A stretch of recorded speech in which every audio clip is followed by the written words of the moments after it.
అనను. కానీ సంపద సృష్టించి ఖర్చు పెడతానన్న చంద్రబాబు ఎంత సంపద సృష్టించాడో చెప్పాలి కదా. ఇప్పుడు మీకు ఏం చెప్పారు, మనకు ఇవన్నీ తెలవంది కాదు కదా.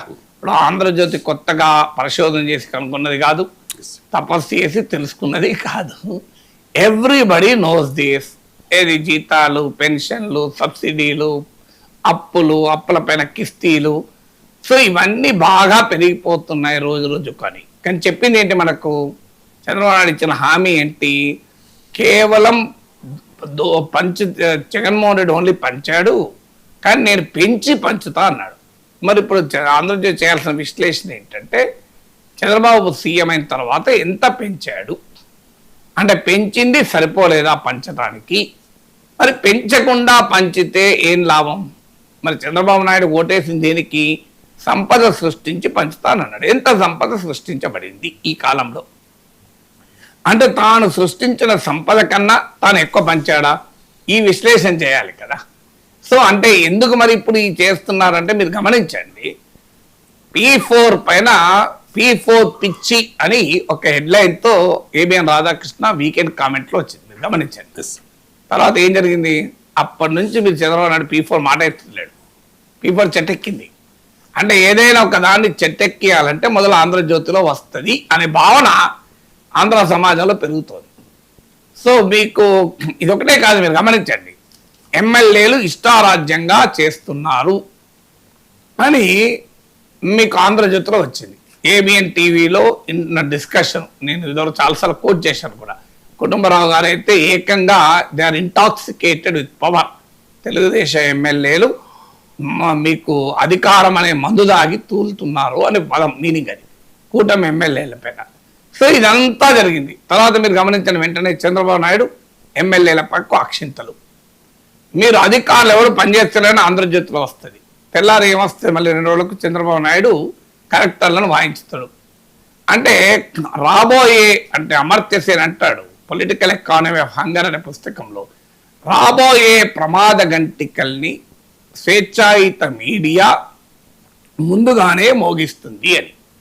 అంటే they free press provide the warning signals of N impending crisis అంటాడు.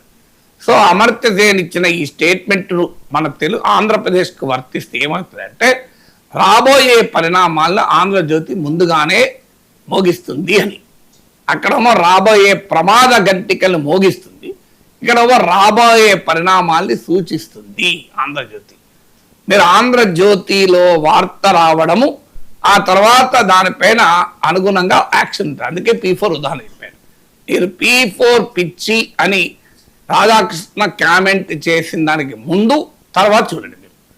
మీరు కంటెంట్ అనాలిసిస్ చేయొచ్చు. ఒక్కో రోజు కూడా చంద్రబాబు నాయుడు P4 మీద మాట్లాడేది పేజ్ 1లో వచ్చినా నాకు గుర్తులేదు. ఎందుకంటే మనం ప్రతిరోజు పేజ్ 1లో వచ్చిన చూసి మాట్లాడుకుంటాం కదా.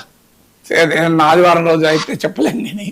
ఎందుకు మరి P4 గురించి ఎందుకు మాట ఆగిపోయింది, కంప్లీట్ అయిపోయింది. చూడండి, P4 పిచ్చి అన్న వ్యాఖ్య తర్వాత అసలు ఎంత ఘాటుగా మాట్లాడారంటే మాలాంటి వాళ్ళని కూడా ప్రశ్నించే వాళ్ళని కూడా ఆ లాంగ్వేజ్ వాడలేదు.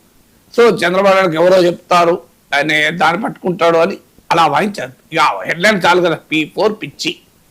మరి ఇప్పుడు కరెక్ట్గా ఇప్పుడు ఏమంటున్నారు, సంక్షేమ పథకాలపైన కోత విధించాలి. ఇప్పుడు ఈ కథనం ఆంధ్రజ్యోతి స్టోరీ సమ్మరీ ఏంటి అంటే, అనర్హులను ఏరివేయాలి, ఏరివేయలేకపోతున్నది ప్రభుత్వము. అంటే ఏంటి, పొదుపు చర్యలు పాటించలేకపోతే ప్రభుత్వం. అంటే ఎట్లా పొదుపు చర్యలు అంటే ఏంటి, ఇది జీతాలు తగ్గించలేవు, అప్పుల మీద కిస్తీలు తగ్గించలేవు, వడ్డీలు తగ్గించలేవు. ఇక పొదుపు ఎక్కడుంది, పొదుపు ఎక్కడుంది అంటే సబ్సిడీల మీద కోత, సంక్షేమ పథకాల మీద కోత. సో అది చూసిస్తున్నాడు, అది చూసిస్తుంది ఆంధ్రజ్యోతి. ఇది జరగబోయేది ఏంటి, ఇప్పటి వరకే జనరల్గా ఆంధ్రజ్యోతిలు ఇవ్వాలి వస్తే 4 రోజులకు అదే జరుగుతుంది. సో మరి ఆంధ్రజ్యోతి పవరే కావచ్చు, అది ఆంధ్రజ్యోతికి ప్రజాభిప్రాయాన్ని రిఫ్లెక్ట్ చేయడమే కావచ్చు. Then one possibility. నేనేం ఆరోపిస్తలేను, మళ్ళీ మిత్రులు రాధాకృష్ణ కోపం రావచ్చు. నేనేం ఆంధ్రజ్యోతి మీద ఎలాంటి ఆరోపణ చేయలేదు. ఆంధ్రజ్యోతి పవర్ కావచ్చు అది, ఎందుకంటే ప్రజల పైన అంత ప్రభావం చెప్పగలుగుతుంది. రెండోది ఆంధ్రజ్యోతికి ఉన్న అద్భుతమైన సోర్సెస్ కావచ్చు, అది ఫ్యాక్ట్ కూడా. రాధాకృష్ణ ఎవరికి తెలియని స్టోరీస్ కూడా తీసుకొని ఆంధ్రజ్యోతిలో వేస్తారు, చాలా ఉన్నాయి. మీకు ప్రజారాజ్యం జెండా పీకేస్తుందని రాసినప్పుడు చాలా మంది కోపం వచ్చింది, కానీ జరిగింది అదే కదా, జెండా పీకేసినా లేదా. మీకు షర్మిల పార్టీ పెట్టబోతుందని ఆంధ్రజ్యోతిలో ఫస్ట్ వచ్చింది, పెట్టిందా లేదా? మీకు జయప్రకాష్ నారాయణ పార్టీ పెట్టబోయేది కూడా ఆంధ్రజ్యోతిలో ఫస్ట్ వచ్చింది, జరిగిందా లేదా? సో ఆంధ్రజ్యోతిలో చెప్పినవి చాలా జరుగుతాయి ఇవన్నీ. ఎందుకంటే ఆంధ్రజ్యోతికి ఉన్న అగ్రెసివ్ జర్నలిజానికి ఇండికేషన్. అందుకే కదా చచ్చిపోయిన పత్రికను మళ్ళీ పుట్టించాడు కదా రాధాకృష్ణ, మృత్యుంజయుడు కదా. సో అందువల్ల రాధాకృష్ణ కన్నా జర్నలిస్టిక్ స్కిల్ వల్ల, ఆయన సోర్సెస్ వల్ల రాబోయే పరిణామాల్ని ముందుగానే తెలుసుకొని రాస్తున్నాడా ఏదన్నా కారణం కానివ్వండి, రియాలిటీ అయితే ఆంధ్రజ్యోతిలో వచ్చాక ఆంధ్రప్రదేశ్లో జరుగుతుంది. అది P4 ఒక ఉదాహరణగా నేను చెప్పాను. P4 పిచ్ అన్న తర్వాత ఎక్కడా P4 గురించి మా ప్రస్తావన లేదు. ఇప్పుడు కూడా అందరూ ఆందోళన ఏంటంటే ఆంధ్రజ్యోతిలో వచ్చింది అనవలన ఏరివేయడం లేదు, మీరు సబ్సిడీల భారం పెరిగిపోయింది, 75,000 కోట్లు సంక్షేమ పథకాల భారమే, మీకు ఎలా రాష్ట్రం హిమాచల్ ప్రదేశ్ అవుతుంది, పొదుపు చర్యలు పాటించడం లేదు అంటే నెక్స్ట్ ఏంటి? పొదుపు చర్యలు పాటించడం, సంక్షేమ పథకాల మీద కోత విధించడం, ఏ సంక్షేమ పథకాలను ఏరివేయడం, ఇదే జరుగుతుందా అనే